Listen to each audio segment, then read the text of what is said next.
What's up, you guys? Welcome back to From the Ground Up. So excited to have you here for another episode this week. Today, I want to talk about this thing that I have come to know as fact in my life as a business owner, and that is that you cannot fail as long as you stay in the game. Many of you guys listening are business owners, or maybe you at least aspire to be a business owner. You want to start a business, or you're a new business owner, or things like that. And truly what I have learned in the now 6 years of being a business owner, growing a business, growing a team and everything is that fear of failure is something that holds many of us back, and it prevents us from going for it, from taking action, from risking it, right? And that fear that being frozen and not taking the next step, not taking action is truly the only way that you can end up failing. So many of us think that, well, if we take action and do the wrong thing, then that's a failure. And I would push back on that a little bit. I really believe that a failure is just giving up, right? It's just choosing to not take action. That's truly the only way that you can quote unquote fail, because even if we take action and it doesn't work out, or it makes things harder for us and we have to pivot again, we learn from it. And that's truly the only way we can get better, right? And as PTs and OTs, I always liken this to kids learning to walk. It's like they don't know how to walk when they first stand up and take a step. They're going to fall a lot, but that's how their brain learns to walk. It's the exact same thing in business. If we as little 1-year-old babies were ever too afraid to take a step, we would literally never learn to walk. And that would be a failure, right? A failure to learn to walk. And so same with business. If we never take action and allow ourselves to possibly fail, we will fail. Like that is the only way to fail, is to not stay in the game. Okay. You cannot fail if you just stay in the game. As long as you stay in, you keep showing up, you pivot when you need to, just take the next step. As long as you stay in the game, you can't fail.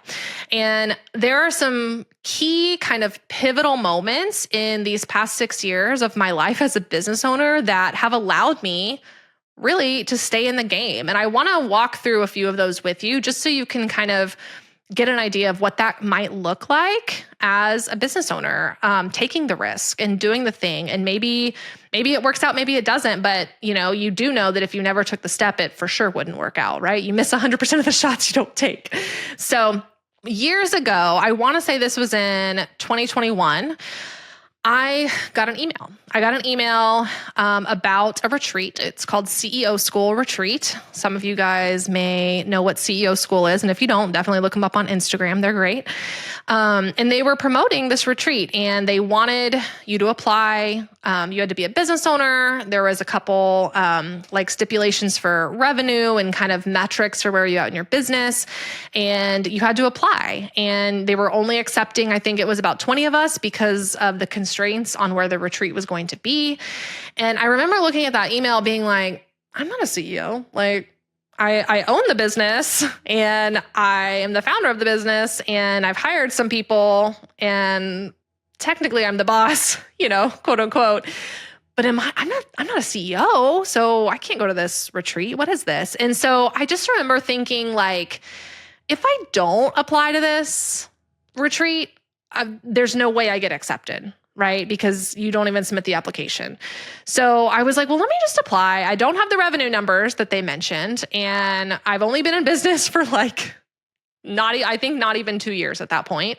And so I just kind of had doubts that they would even really look at my application, but I figured, well, they for sure can't look at it if I don't fill it out, right? So I filled it out and I sent it in, and I kind of forgot about it and didn't really think I'd ever be accepted again. Didn't really think they would look at the application. And a few weeks later, I got a reply back that I had been accepted. And if I wanted to come, here was the sign up link, and here's what all it entailed. And so I remember being like, oh my gosh, okay. They said I could go. And then I opened the link and I saw the price, and I was like, I just kind of remember my heart sank a little bit, and I was like, oh, this is why they want you to be at a certain revenue number, and this is very expensive and this is scary. And, Genesis was doing well at the time. And at that point, I had not ever, hired a business coach. I had never really invested other than like clinical education. I had never really invested in like myself as a leader. I had never really taken any courses on like how to run a business or anything like that. So this kind of like sticker shock of the cost of this, 3-day long retreat in wine country, California, I was like, well, it probably would be a dumb purchase because I'm really not a CEO and, it's really expensive and I'm only really just now getting traction in Genesis. And what if it all just goes poof and disappears and then I spent this huge chunk of change and then I don't have it, and I was going with all these things in my head, telling myself all these reasons why I shouldn't do it.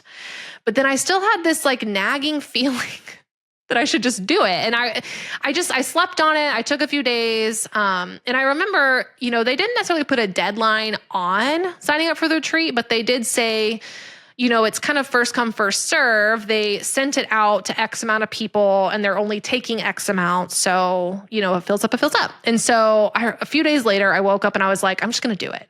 I'm just going to do it. I'm going to go to Temecula and I'm going to stay at this huge fancy mansion with all these CEOs that I absolutely don't fit in the room with, but I'm going to do it. I'm going to learn and I'm going to see what it's like to be around these other powerhouse women, right? And so I did it. I paid the deposit. I got the cheapest room option. And I just remember being like, okay, I'm doing this. And I was so nervous because I just didn't consider myself a CEO at the time. So the time came for the retreat. I get there and truthfully, I think back to this CEO school retreat as one of the most pivotal times in my entire life. And that sounds like a massively big deal. And it is. It was a really big deal because it was something about the power of just getting in the room with other women who are doing the dang thing. Right. And, the story I was telling myself was they're all so far ahead of me. They're all going to be, these wealthy business women and And like, sure, a lot of them were very far ahead of me, but a lot of them were in the trenches still and learning. And they were there not giving up. And they were there sharing their stories and just, hearing the stories of these amazing moms and women who had built these businesses from the ground up and hearing the struggles that they went through and the triumphs and the pivots that they've had to make and their vision for the future and everything. It really just brought it all full circle to me that I can do this too. I don't have to be a quote unquote CEO that is a 60-year-old white male, I can be the CEO of my company and come home and lead my team in a way that feels aligned with me and with my vision. And I left that retreat. I left that retreat and I came home truly like refreshed and energized and stepping into my CEO role. And it was not perfect, y'all. I did not know what the heck a CEO did. I Googled it. I was like, what is a CEO job description? What do I need to do? And I pretty much hated every single job description. So then I, defined it myself as time went on. But it really just gave me the confidence I needed to kind of take action and just try it. Again, like if I had gone to that retreat and come home and did nothing with anything I learned or anything that inspired me because I was afraid of being a bad CEO or I didn't know how to be a CEO, we would be nothing that we are today. We probably would have closed down because truthfully, we needed a CEO and then eventually needed a COO in the form of Corey, which I'm going to talk about in a little bit. But I just look back and I think, man, if I wouldn't have applied, this never would have happened. So I took that action. If I wouldn't have just bit the bullet and paid for the retreat, a large sum of money and just took that risk, this never would have happened.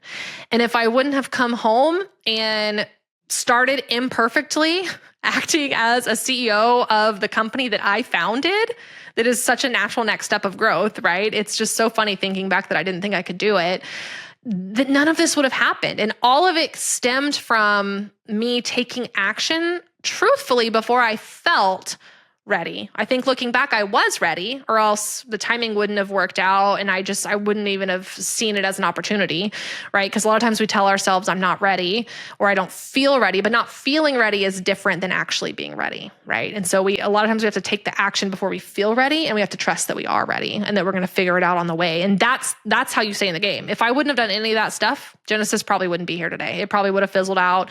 Like most businesses, they don't make it past the first 3 to 5 years. And that's the reality of where I was. I was 2 years old at the time, right? So it's just crazy. Like that is such a pivotal moment to look back on, just taking that action and then coming back and implementing, taking more action on imperfect stuff, on an imperfect role that I didn't know how to do, rather than just being afraid and not even trying, right? And so truly, I know it sounds silly that a little retreat in wine country changed my life, but it really did. It really, really did. And I still, to this day, am a member of the CEO school. I'm in their MFC, which is Millionaire Founders Club. I go to the MFC retreats. We go to at least 2 a year. It's just become a whole thing. And so it really did change my life in more ways than one. The second story that I think back to that was very scary, and I thought about not doing it because it was expensive and full of fear and unknowns and everything like that, was hiring my first coach. And ironically, I met her at this retreat. So that's another way that the retreat changed my life, was I actually met my first business coach from there. But meeting her and then saying yes to working with her are two different things. I still had to take the action and take the leap and take the risk to pay her this large sum of money, which was triple the sum that I paid for my retreat. If you remember me saying the retreat itself, made my stomach sink because I was like, this is so much money. I've never spent this much money on myself. Paying my first business coach was triple what I had paid for the retreat. And so I remember being like, is this crazy? Am I crazy? However, like I said, I had come home from that retreat with all of these ideas and things I wanted to take action on, but I didn't know even what action to take. I knew I needed to do something. I knew I needed to take action and make some changes so I could truly step into my role as CEO and lead my team, but I didn't really know what that looked like. And so choosing to hire a coach for, a really big sum of money that from someone who had never had a coach before, it was scary. I was like, I am on the hook for this massive amount of money.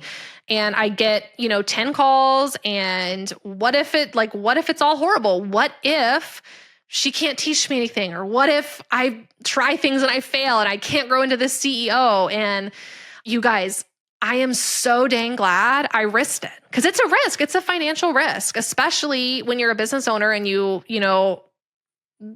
are responsible for generating the income of yourself through your business. Like, it's a big risk to spend a large chunk of that income on something that's not promised, right? But choosing to do that, fast forward, I have since invested more each time with more business coaches that I've had because of my experience with her, because of my experience with my first business coach.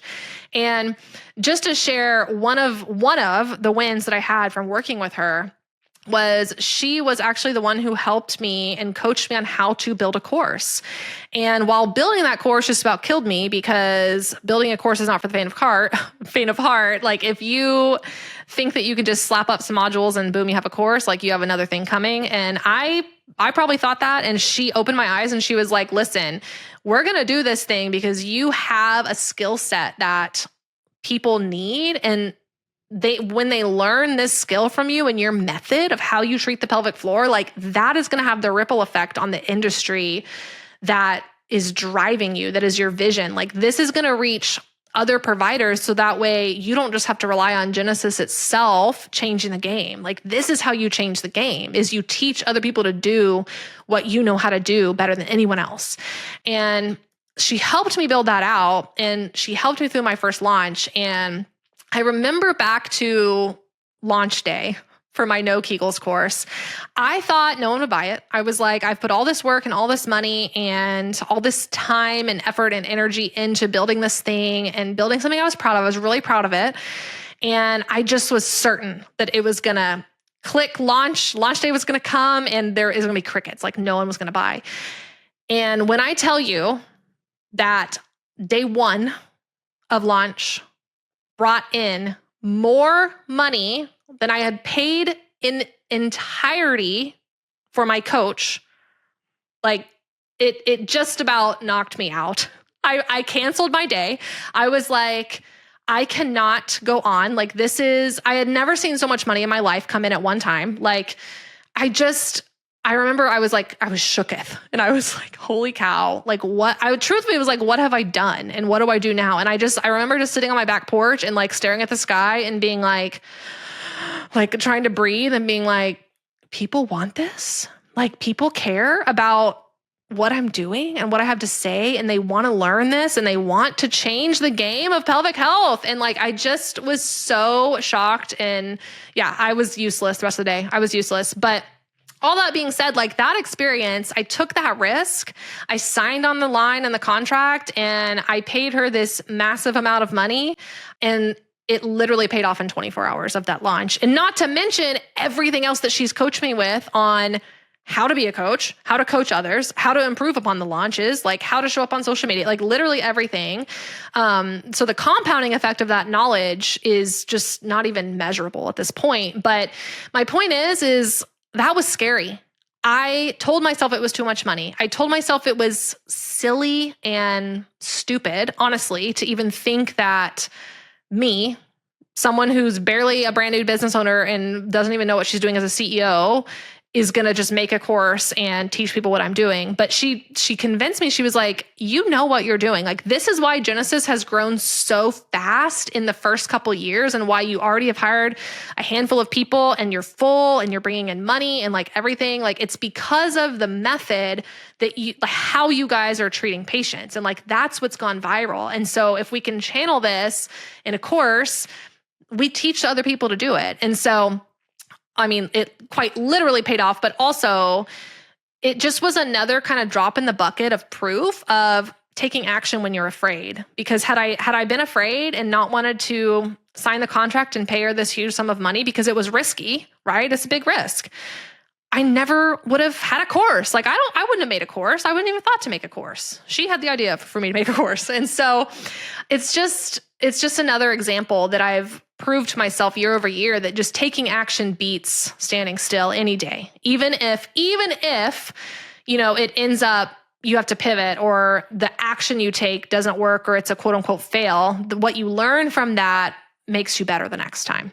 And so that truly changed my life. And it really showed me what's possible when it comes to just betting on myself, but also getting help to do the thing and just being better together. And that kind of brings me to the third story that I wanted to share was the story of me deciding to bring on a business partner. And if you know me and you know Genesis, you know my story at all. My business partner is Corey. She was my very first hire. And I wanted to share this with you guys because it took me a good amount of time, like years, to come around kind of to the idea of having a business partner. And it not because I was greedy, but because like I genuinely didn't know what it looked like. I didn't know what it looked like to have a business partner. How do you run a company with two people? Like who's in charge? I had no idea. I had some fears at the time about what that would really mean about me. Does it mean I can't do it by myself? Does it mean I failed if I have to bring someone in to help, right? Like these were some of the questions I was wrestling with. Does it mean I don't know what to do next? Does it mean I don't know how to grow it? Does it mean I've done it wrong? And I had to wrestle with a lot of those questions. And I hadn't quite grasped the fact yet at that point that I was very much what's called like a visionary role of the company. So typically the visionary is the founder. Not always, but I would say most of the time the visionary is the founder. They're the ones that see the future. They're the ones that have the big vision, the big dream of what they want to accomplish. And their business is how they're doing that. And so I had never really thought of myself as, I just kind of thought I was there on accident. I was like, well, I made this business and it like accidentally is successful. But I learned looking back over the years that no, it was successful for a lot of reasons. One of them being because I had a big vision and I made sure my team knew about the vision and we were all rowing towards that vision. But at the time, so a few years in, to Genesis, I didn't really realize I was a visionary. I had kind of grown into the quote unquote CEO role. I was, doing my best to lead the team. And I'm so bad at systems and operating procedures, but I was doing the ones that I could do and doing my best there. But Corey kind of showed me few years back that I really am a visionary type personality. And in showing me that, she also showed me that she is very much an integrator type personality. And I always describe the visionary as like the why and like, where are we going? And the integrator is the how we're going to get there. What are we going to do to get us there? Right. And so she showed me that through a book she was reading called Traction, actually. And now we run our entire company on the EOS system from that book, which is funny and a cool story, but that's a story for another day. But she kind of opened my eyes to the fact that like, I'm a visionary and she's an integrator. And that is quite the dream partnership style. Like this book, Traction, talks about the best partnerships are the ones where you have a very strong visionary and a very strong integrator. And she helped me see that we were those two roles, even before we had really, we weren't even official partners yet when she was kind of showing me this. And so I honestly don't know how long it would have taken me to realize I was a visionary if she didn't throw that book in my face, the Traction book, and tell me to read it, which, if anyone knows Corey, she's a reader, which is great. And I'm reading more now too, due to her influence, which is lovely. Honestly, just watching her year after year after year, like be a ride or die Genesis is what we call ourselves, the Genesisters. She really kind of proved, quote unquote, to me that she wasn't going anywhere and that she loves Genesis and believes in Genesis. And again, like I hadn't really considered bringing on a partner at the time throughout those early years until she started to kind of bring it up more and talk about it more and talk about visionary integrator and all that stuff. And looking back, seeing how dedicated she was, it really helped kind of absolve any fear that I had that would she love Genesis like I love it, right? Genesis was my third baby after my two human ones, of course, and I have some fur babies too. But, I had fears like that. Would she love Genesis like I do? What if she changes her mind and no longer is aligned to my big, scary vision to change the game of pelvic health, right? Like, what will it look like to relinquish total control and not be a dictator, right? Not that I was acting as a dictator, but when you're the only one in charge, you make all the decisions. It doesn't really matter what other people say. But again, like I had to lean in rather than running away due to those fears that were very real fears and very valid. When you're bringing someone into this thing that you built from the ground up, it's valid fears, but like I had to really choose to trust and to take this risk. It's a calculated risk signing on a partner because I knew her. We had known each other for a few years. She had worked at Genesis, right? But it's still a risk. You're signing away a portion of your business to someone and giving them power, right? It's technically a risk. And so I had to lean into that once I saw that if I'm truly going to change the game, I cannot do it myself. Like this is much, much bigger than just little old Becky in Dallas, Texas. Like to truly change the game of pelvic health, like I need a team who is like laser focused on that. And I need someone to help me execute this vision in a bigger picture way. And Corey proved time and time again that she had that skill. And not only did she have the skill, she got it. She gets the vision and she wants to be a part of this and she wants to do it. And so she proved time and time again. And so finally I had to just decide, like, am I going to risk it and bring her in? Or am I going to risk it, right? Risk losing her in the long run if I don't have these conversations and things like that. And, she was never pushy at all, but because I cared about her, I wanted to hear her out on these conversations. And so just, over time I decided this is the risk I want to take. I want to bet on her and I want to bet on us. And it was scary, and it is scary still to this day because now we own this business together and we are responsible for this team and everyone on it and their success and their livelihoods, when it comes to being able to pay them and pay them well and everything. And it's scary. But had I not taken action on that and done the scary thing, like we would be nowhere near where we are today. Even in just the year that Corey's been an official partner, she started acting like a partner long before she became an official partner. So if she didn't have that going for her, if I hadn't said yes a couple years ago and then she immediately starts acting like one, like we probably still would have closed down. We would not have made it to year 5, y'all. We just wouldn't have. And so it's about taking that action, even when you don't feel ready, it feels scary. Because truthfully, like I had to realize what got me here. So a few years into Genesis is not what was going to get me there. So what worked in the early years is not what's going to work for the rest of time. And so we got to pivot. We have to take different action, even when we don't know what the result's going to be.